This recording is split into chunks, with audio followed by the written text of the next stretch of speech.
Então, duas notícias rápidas aqui antes da gente entrar no assunto do vídeo e até mesmo na introdução. Todo mundo aí, acredito eu, ficou sabendo que mandaram para ver Jesus mais cedo o ex-premier do Japão, um grande amigo do Brasil e um grande conservador. Mandaram o cara ver Jesus mais cedo porque o ódio contra todos nós, aquele ódio que nós somos acusados de espalhar, estão fazendo novos adélios agora pelo mundo. Eu acho que vale a reflexão. Quem é que espalha o ódio? E quem é que sofre as verdadeiras consequências dele? O segundo ponto é que seu Elon Musk desistiu de comprar o Twitter, diz ele que foi enganado pela plataforma. E eu tô chocada! Como assim o Twitter tá enganando as pessoas? Ai, ai. Pois é, era isso aí. Então, galera, você sabe o que eu mais gosto na internet? A memória dela. E essa aqui era pra estar bem fresquinha na cabeça de todo mundo, porque rolou há 20 dias atrás. Após a aprovação e a eventual sanção, quanto vai impactar na redução dos preços para quem de fato interessa, para o consumidor? Eu quero só lembrar que daqui a 15 dias, terá uma nova alteração dos preços, daqui a uma semana, 15 dias, terá uma nova alteração dos preços da Petrobras. Então, eu aguardo ansiosamente, do valor que aqui estabelecemos, quanto disso, de fato, vai ser reduzido.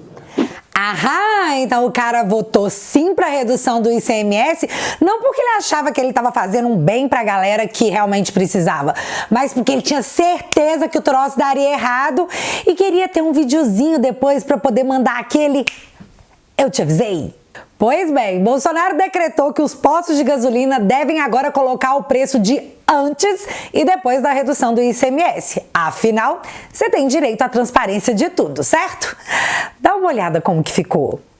Matéria do Estado de Minas. Após decreto, postos de gasolina exibem preços anteriores à queda do ICMS.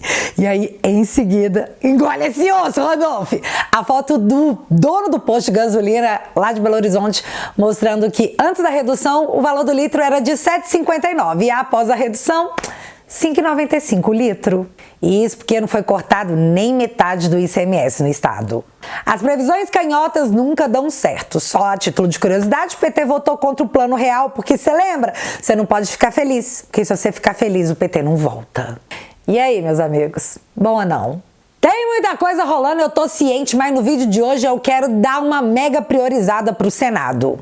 Coisas grandes estão acontecendo por lá, inclusive mega babados. E o Senado tem que ser o foco principal nas próximas eleições e eu vou mostrar o que é que eles podem fazer, quando eles estão afim, né?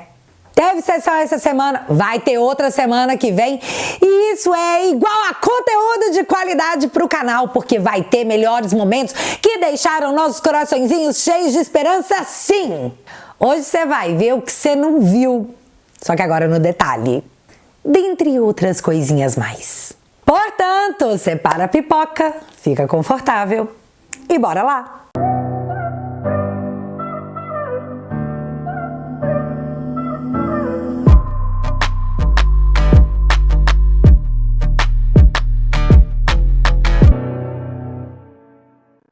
Então, filho, o pau tá comendo lá no Senado, né? E eu pretendo começar repercutindo a matéria da revista Olha, também conhecida como Veja, que disse em sua manchete de capa o seguinte: em reunião ministerial, militares atacam o TSE e defendem auditoria. Reunião ministerial, a Veja disse, hein? Mas infelizmente não temos vídeo. Saudade de uma reunião ministerial, né, minha filha? Tá bom, a matéria diz o seguinte, abre aspas. Peça-chave nessa estratégia, o ministro da Defesa, general Paulo Sérgio de Oliveira, fez uma fala contundente contra a cúpula da Justiça Eleitoral, afirmando que as Forças Armadas foram convidadas para colaborar com a transparência das eleições, mas agora são ignoradas, desrespeitadas e negligenciadas. Ele alegou que não há diálogo de fato entre as partes, nem discussões técnicas, e reclamou que o tribunal não respondeu à maioria das sugestões encaminhadas por sua equipe. Fecha aspas. Tá, e por que eu tô te contando isso? Porque já que os maravilhosos ministros não se manifestaram, o Senado, que é o poder responsável para investigar a Suprema Corte, resolveu ver o que é que tá pegando. E olha, o resultado é... Calma, sem spoilers, vamos ouvir a história toda. Eu vou contar a missa toda. Aparentemente incomodados com o suposto, eu tenho que falar suposto para não ser presa, ativismo judicial da corte, senadores votaram e aprovaram o convite de seu iluministro Barroso e da careca reluzente, seu Xande, para poderem perguntar algumas coisinhas que a sociedade aguarda ansiosamente as respostas. E aí chegou o dia da sessão, mas adivinha? Ela não vem! Respeitosos de convite. Aqui, magistrados que só chegaram ao seu posto, porque não foram eleitos pelo povo, porque senadores respaldaram a sua indicação.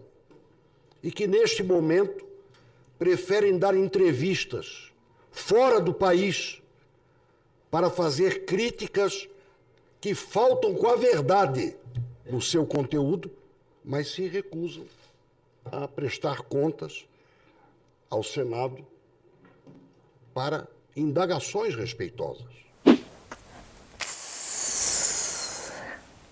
Bom, o tema era ativismo judicial e a separação entre os poderes. E agora nós vamos ver algumas falas, e eu quero deixar uma coisa bem clara. Falas proferidas dentro do Senado Federal por senadores da República. E aqui eu só tô contando o que os parlamentares eleitos estão fazendo nos exercícios de suas funções.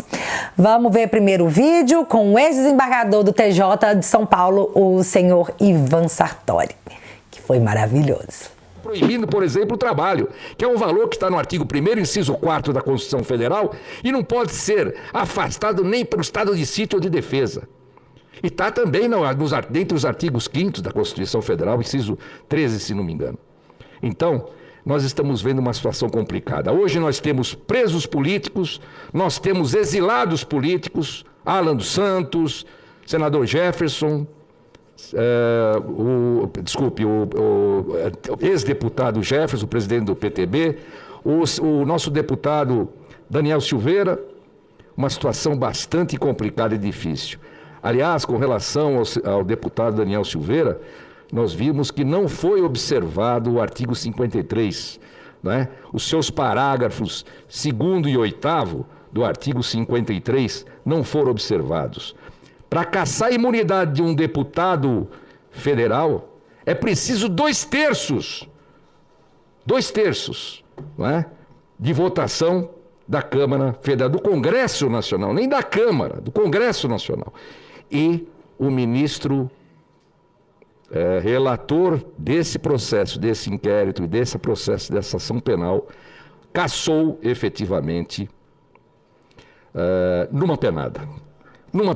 E o que eu fico mais envergonhado com tudo isso é que o presidente do Senado e o presidente da Câmara se omitiram, se acovardaram com todo o respeito que mereça. Eu fico indignado com essa situação, porque você buscar um deputado dentro da sua casa, o deputado eleito pelo povo, eu nunca vi isso na minha vida, eu nunca imaginei que nós íamos passar por isso no alto dos meus 38 anos de... Então, pensando que a lei diz que somente o Congresso poderia julgar um deputado eleito pelo povo e que essa lei não foi observada porque... Então, eu não sei por quê. Eu também me sinto indignada, viu, seu Ivan? Tamo junto. Mas deu tempo de falar de inquérito das fake news e o quanto ele é, sei lá, diferente. Eu acho que se eu falar diferente, eu não sou presa, né? Pode falar diferente? Agora, esse inquérito das fake news, por exemplo, onde está tipificada a fake news? Onde existe a tipificação? Houve pedido de arquivamento dela Procuradoria-Geral da República, Raquel Dodge, e não foi arquivado uma parte e foi ressuscitada a outra. Eu trago aqui, eu tenho uma jurisprudência aqui, vasta, de que realmente o Supremo sempre decidiu que a Procuradoria-Geral da República, pedindo o arquivamento de um inquérito, ele tem que arquivar, o Supremo tem que arquivar. É uma jurisprudência que eu não vou citar todos os acordos aqui, mas eu deixo à disposição de todos que queiram efetivamente tomar conhecimento desses acordos. Olha, é uma lista enorme, inclusive com Celso de Mello, ministro Fux, Teori Zavascki, Roberto Barroso também. todos dizendo que, pedindo o arquivamento de inquérito à Procuradoria-Geral, ele tem que ser arquivado, porque não existe o artigo 28 no Supremo Tribunal Federal. Não se pode recorrer a um órgão maior, como acontece na primeira, segunda e terceira ou instância especial. É diferente a situação. Então, o que eu vejo é que existe, sim, um ativismo mais do que judicial. Está existindo um ativismo político. Olha aí, seu Ivan lançando tendências. Ativismo político. Infelizmente não vou poder aderir porque a gente vive numa democracia onde repetir o que juristas falam pode fazer o sol nascer quadrado e eu não curto muito esse movimento não, sabe? Eu gosto de ver ele redondo. Agora vamos ouvir a fala do desembargador do TJ, seu Fernando Carione, contando sobre a sua preocupação. Ele vai expressar a sua preocupação. Achei válido. Porque o cenário é muito mais amplo que os excessos do Tribunal Superior Eleitoral com relação aos regionais, onde sua atuação ultrapassa a posição de órgão central do sistema de justiça eleitoral, órgão central que literalmente centraliza, suprimindo competências constitucionais por ato administrativo, ou com relação a segmentos do Poder Legislativo, agindo e interferindo no rumo de ações parlamentares e tramitações legislativas, literalmente imiscuindo-se em searas alheias.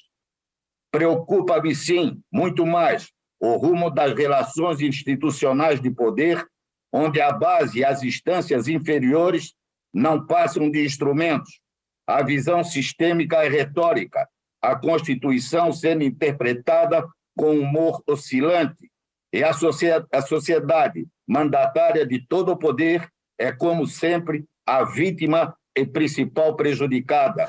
Constituição sendo interpretada com humor oscilante. Menina, achei um jeito chique de dizer que ora é de um jeito, ora é de outro, né? Depende. Mas ele conseguiu ainda concluir a sua fala dando um recado pro TSE. Recado não, tá? Ele só fez uma observação. Uma observação.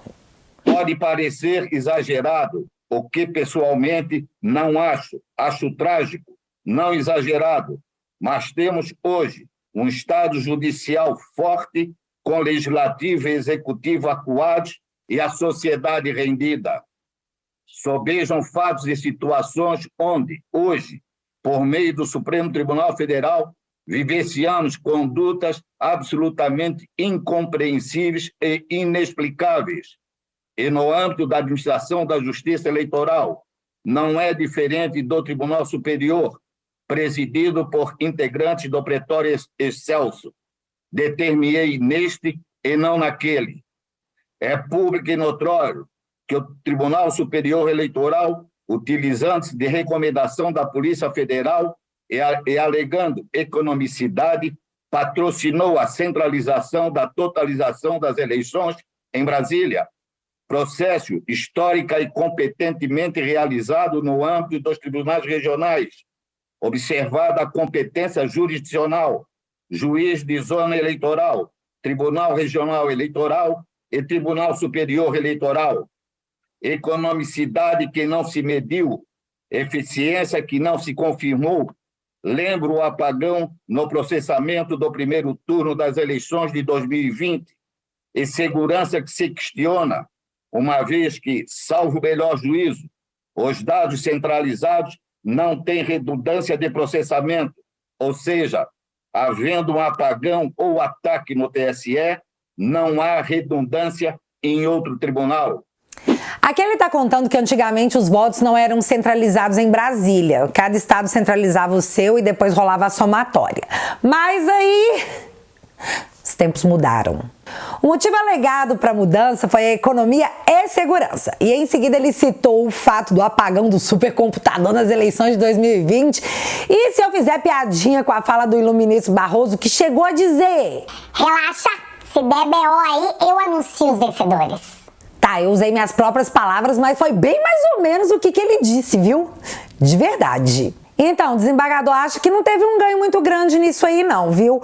E eu vou parar por aqui, senão esteja acusada de atos antidemocráticos, de contar pra população que rola no Senado e ter uma opinião a respeito. Então eu vou evitar a fadiga e não vou dar minha opinião. A próxima fala é do Dr. Félix Assunção, advogado e jurista, que nos trouxe uma nova perspectiva. E nessa premissa, o que ocorre com o Poder Judiciário?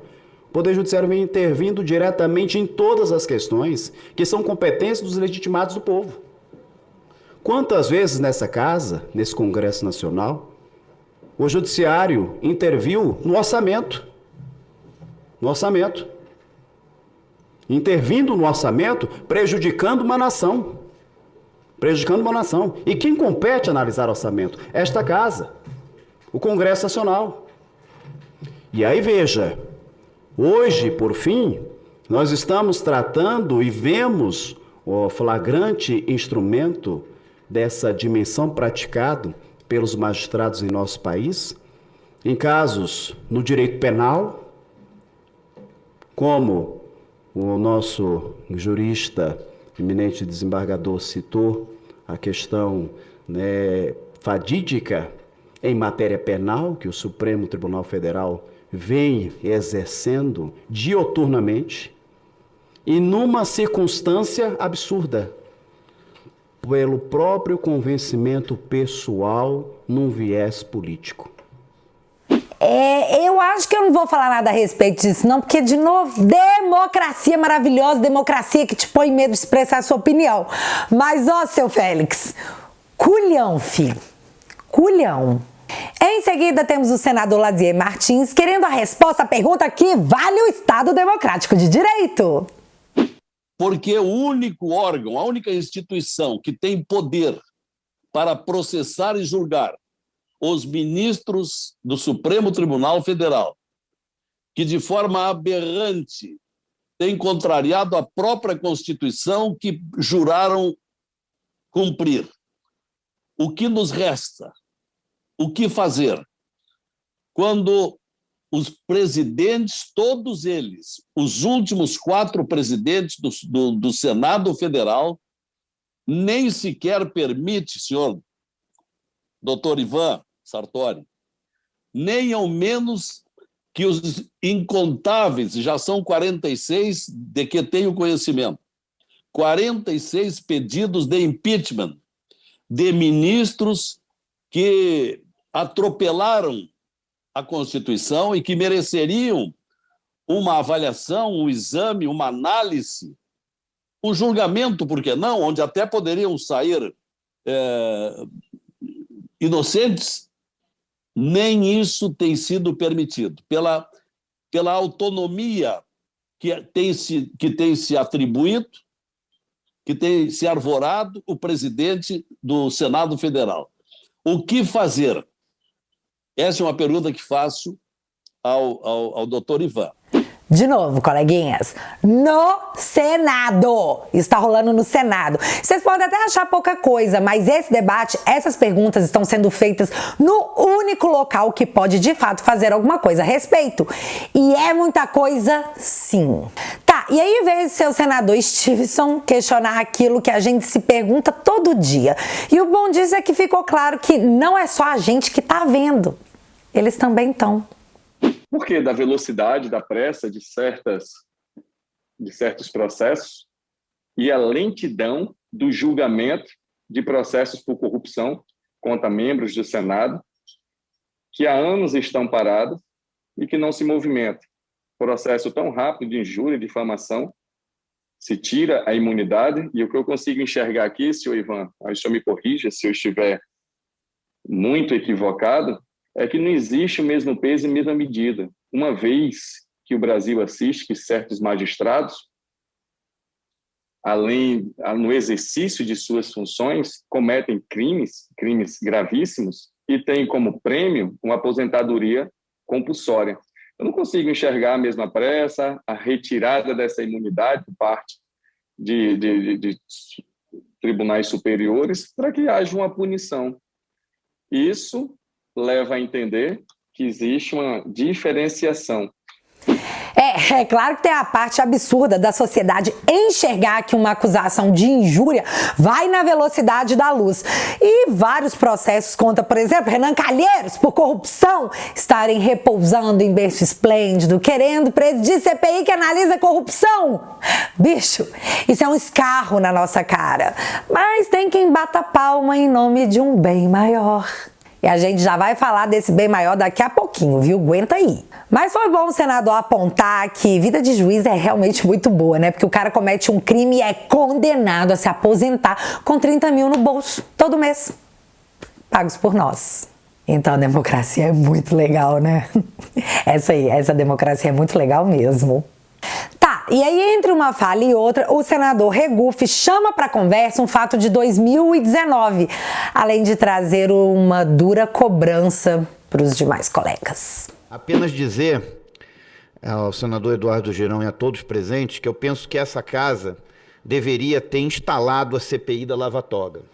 A CPI da Lava Toga era muito importante, é muito importante para esse país. O Poder Judiciário ele não pode ficar isento de investigações e tem que também ser fiscalizado e investigado no que estiver de errado. Fiz questão de assinar o requerimento de constituição da Comissão Parlamentar de Inquérito da Lava Toga e acho que essa casa daria um grande serviço para o país instalando essa comissão, assim como desengavetando os pedidos de impeachment dos ministros do STF. É importante que isso seja analisado por essa casa, que tem essa responsabilidade constitucional. Então, eu não posso, infelizmente, incentivar esses atos, porque, de novo, isso pode soar como antidemocrático da minha parte, sabe? Concordar com o senador pode dar cadeia. E, de novo, eu não tô afim. Vamos aqui apenas lidar com o nosso imaginário. Democracia. Pra terminar de chutar o pau da barraca, cara, eu tô muito envelhecendo. Se eu usar essa expressão com a minha filha, é capaz dela imaginar a barraca caindo, mas não sabe fazer a relação. Vamos evoluir, igual os Pokémon. O senador Esperidião Amin dá nome aos bois e dá spoiler do fim do filme ruim que você foi obrigado a comprar ingresso. E ele trabalhou em locais que serviram à Inquisição. Então havia restos de instrumentos de persuasão. E ele ficou profundamente anticlerical por isso. De vez em quando ele comparece aqui para me dizer: isto é Inquisição. Abre um processo com base num regimento interno, não tipifica crime e deixa a porta aberta com um torquemada aqui dentro, chamando um, chamando o outro. Pega aquele lá, manda investigar, julga e fica por isso. Isso é Inquisição, para quem estuda direito. Isso vai ser um dia reconhecido por uma corte internacional. Nessa mesma pegada, o senador Girão relembra um fato que, meu amigo, em qualquer outro lugar do mundo teria dado um B.O. homérico. Mas é que é Brasil, né? Super fácil de fingir que isso aí nunca, não aconteceu, não. O ministro Dias Toffoli, num evento em Portugal, afirmou que o Brasil já vive um sistema semi-presidencialista com poder moderador exercido pelo próprio STF. Tal declaração coloca em xeque, essa é uma das perguntas, tal declaração coloca em xeque o princípio da harmonia e separação de poderes? E aqui, senador Girão encerra querendo saber o que todos nós temos certeza em nossos coraçõezinhos peludos. Se trata de uma perseguição aos conservadores? Os inquéritos 4828 e 4781, relativos à promoção de, abro aspas, aí as aspas são minhas, atos antidemocráticos e do uso de fake news, fecho aspas, foram considerados por muitos juristas e grande parte da população brasileira que estudou o assunto como inconstitucionais, bem como evidentes perseguições a personalidades de viés conservador, pois na prática transformou a mais alta corte da justiça brasileira em vítima, investigadora e juíza do caso. Diante desse cenário que atenta contra o Estado democrático de direito, qual a opinião do senhor sobre a relação entre o ativismo judicial, a violação do devido processo legal e do sistema acusatório? Essa é a pergunta que eu faço. Então, galera, essa audiência tem quase 4 horas de duração e contou também com a participação do Dr. Ives Gandra, que em determinado momento deixou claro com uma água de uma nascente da Amazônia, antes de ser poluída por uma mineradora da Noruega, que dá muitos dinheiros para o fundo da Amazônia. Num resumo de um bom português, vocês estão passando por cima dos outros poderes, sim! Lei de Segurança Nacional, lei infraconstitucional acima da Constituição. Então, nós temos tido invasões claríssimas, o que representa, de rigor, que apesar da admiração que tenho pelos ministros, tenho livros escritos com 7 deles, e sou companheiro de academias dos outros, a verdade é que nós temos tido uma invasão de competência, e essa invasão de competência do Poder Judiciário, baseado nesta corrente que o Constituinte não assumiu, que o Constituinte não aceitou, que o Constituinte queria a separação clássica de poderes, para que houvesse harmonia e independência de poderes, nós estamos vivendo um momento em que o Poder Judiciário se transformou no subpoder da República. Então, eu acho que não ficou nenhuma dúvida, né? Pena que os ministros só comparecem a eventos internacionais para darem as suas opiniões políticas sobre o Brasil, porque teria sido muito produtivo para a nação ver o que eles teriam a responder, sabe? Foi realmente uma pena. Mas se você acha que o Senado ficou com uma fúria de 1000 tigres por essa desfeita dos magnânimos, você tá totalmente certo. Senadores se irritam com a ausência de ministros do STF em audiência. Mas, sim, temos mas. Como os senadores são pessoas evoluídas e mantêm seus corações peludos pinchados, eis que uma nova chance foi dada. E agora a gente volta pro início do vídeo. Presta atenção. Mas olha só quem vai ser convidado para participar dessa audiência pública com o objetivo de debater as recomendações dadas pelo Ministério da Defesa ao TSE para o aprimoramento do processo eleitoral. O primeiro convidado, excelentíssimo senhor General Paulo Sérgio Nogueira, ministro da Defesa, excelentíssimo senhor Alexandre de Moraes, presidente do Tribunal Superior Eleitoral, o excelentíssimo senhor Felipe Barros, que é deputado, congressista, parlamentar, que foi o relator, se eu não me engano, dessa PEC do voto auditável, o senhor Márcio Nunes de Oliveira, diretor-geral da Polícia Federal, também uma das entidades mais acreditadas do Brasil, e um representante, senhoras e senhores, da organização Transparência Internacional. Então, já foi aprovado esse requerimento por unanimidade pelos senadores dessa casa e nós esperamos que o senhor presidente do Tribunal Superior Eleitoral, que hoje viria aqui para discutir conosco, debater sobre o ativismo judicial, não aceitou o convite, pelo menos a essa mesa não deu satisfação, mas que ele possa vir aqui nessa próxima audiência pública, que eu tenho certeza a sociedade espera pela presença dele e dos demais convidados para que a gente possa jogar luz a esse assunto e procurar entender o que é que está acontecendo. Então quer dizer que o Senado vai conversar sobre aquele assunto mais proibido que os filmes de Emanuele na sua adolescência, chamou de novo meu best friend Xande e já avisou que o ministro da Defesa vem junto com um bonde inteiro para dar o lado de cada história? Aliás, tá todo mundo confirmado para semana que vem, tá?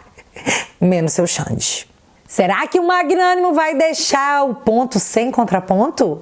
Será que ele vai dar as caras para responder às Forças Armadas sobre alguma dúvida que os caras têm? Então, seu Xande, nunca te pedi nada? Não, pera, se bem que já, né? Então deixa, precisa ir não, viu? Mas ó, eu não vejo como a ausência de um ministro num tema tão importante e polêmico pode ajudar de alguma forma. Mas se não quiser ir, não vai. Fique em casa. Só assiste a sessão que eu acho que vai ser daquele jeito. Dessa vez, no Senado Federal. E só porque eu falei em fique em casa, seu ressentido Mainardi, também conhecido por Diogo Mainardi, que mora na Itália, fez um artigo para o seu site O Desolado, que algumas pessoas também chamam de antagonista, dizendo o seguinte: abstenha-se. Abstenha-se, ou seja, não vá votar brasileiro tupiniquense. Se abstenha desse processo. Fique em casa. Cara, seu Mainardi é muito viúva do Sérgio Moro, né? Que agora apoia o Bivar e que possivelmente vai puxar o tapete do Álvaro Dias lá no Paraná. Álvaro, que por sinal foi um grande apoiador do Morno até em seus piores momentos. Mas enfim, eu poderia dizer que eu me importo muito com tudo isso, que eu fico triste pelo seu Álvaro, mas isso seria uma grande fake news, porque a verdade é que eu não dou a mínima. Tá, voltando aqui pro raciocínio. A viúva do Morno quer que você fique em casa. Mas vem cá, você sabe quem também deixou esse negócio de votar de lado e ficou em casa como protesto? Sim, a Venezuela. E com 69% de abstenção, o Maduro foi eleito. Ai, Bárbara, sério que você deu esse exemplo? Os caras Nossa, quase que eu cometo um crime aqui. Jesus, Nossa Senhora, foi por pouco. Os caras na Venezuela têm um processo eleitoral que desperta uma dúvida pertinente nos corações dos povos pelo mundo. Então, acho que assim pode falar, né? Tudo bem, então vamos falar do Chile? A agência de checagem que não erra nunca porque é ungida por globalistas que as financiam, diz que nas eleições de 2021, que seu Boric foi eleito, 44,3% da população ficou em casa. Com 55% dos votos contra 44% de seu adversário, o ex-líder estudantil que ficou pistola com os Estados Unidos porque Venezuela, Cuba e Nicarágua, sucos de democracia, não foram convidados pelo Biden do Minhoco para a Cúpula das Américas? E eu nem consigo me perguntar por quê? Por quê? Por que essas ditaduras não foram convidadas? Por quê? É agora presidente do Chile que vai enfrentar em setembro a votação de um referendo que praticamente vai refundar o país com uma nova constituição que diz coisas como... Ó, esse cabelinho tudo arrepiado, tá? Fim da propriedade privada em todas as suas formas, porque, se aprovada, a propriedade privada vai estar vinculada ao bem social e ao bem ecológico. Fim da polícia. E eu nem sei como que eles vão fazer isso, porque, sabe, será que o Batman vai conseguir atender todo mundo? Fim do Senado como contrapeso e concentração do poder. Fim do limite para greves, porque eu não sei se você sabe, fazer greve é legítimo, mas tem que ter um mínimo de funcionalidade para não atrapalhar serviços essenciais. E se aprovada essa nova Constituição no Chile, vai dizer que nenhum trabalhador é município para ter limite. E se um serviço essencial for interrompido por causa disso, paciência. Essa aí vai ser a lei. Fim do Banco Central com mandato único e com independência. Independência para quê? Fim do limite das mamães tirando os seus bebês. E será o fim do ser humano como único titular de direitos. E essa eu fiquei me perguntando, como é que seria? Teriam direitos bancos de praças? Carros teriam direitos? Será que teríamos uma revolução automobilística tipo no Transformers? Ah, isso aí ia ser da hora de assistir na internet, né? E sim, a gente ia ver na internet, porque a gente aqui não assiste TV. Bate aqui. E brincadeiras à parte, cada linha dessa e muitas outras serão votadas. E só para lembrar, o Nine super apoia o seu Boric, o povo da Venezuela, de Cuba, da Nicarágua. O Nine tá deixando claro o que ele vai fazer aqui. Há quem diga que ele tá vingativo, mas para mim dessa vez ele só vem sem a máscara do paz e amor. Vem aí o Nine, a essência. Fica em casa, colega. Vai lá. Se abstenha. Se 10% a mais do povo chileno tivesse levantado do sofá e ido votar, hoje eles poderiam estar sentados em vez de estarem de pé nas ruas, com 75% da população reprovando o cara e essa insana nova constituinte. Então, não tô brincando nem exagerando. O Boric tem menos de 1 ano de mandato e menos de 25% de aprovação. E aí, você vai deixar isso acontecer aqui? Não fique em casa, ou essa culpa pode ser sua. Depois não reclama. E nesse maravilhoso Estado democrático de direito que vivemos, meu canal segue desmonetizado há 11 meses sem que a justiça desse país me diga o que foi que eu fiz. Estamos aqui e mais que isso, estamos melhorando por sua causa. Porque você acredita no meu trabalho, porque você quer que eu continue contando essa história e muitas outras. Com R$10 por mês, você se torna o meu sócio nessa jornada. Assine o www.teatualizei.app. E além de financiar o novo documentário que sai em breve, você tem acesso a conteúdos exclusivos. E desde já, o meu mais sincero agradecimento. Quer entrar para a família? O link vai estar fixado aqui no primeiro comentário. E agora eu quero saber de você. Seu Xande vai dar as caras no Senado ou a gente vai saber dos fatos sem contestação? Me conta aqui nos comentários que eu quero saber. Se você ainda não é inscrito aqui no meu canal, meu amigo, se inscreve e deixa seu like. Porque você já sabe, acontecendo alguma coisa de relevante ou irrelevante, a gente volta. Beijos, galera. Fui! Pois é, né, Max Valéria arregou de lá na Câmara falar do PCC, menino. Mas, ó, depois que todo mundo que falou sobre foi... né, nem julgo ele. Mas calma, calma, só tenha calma.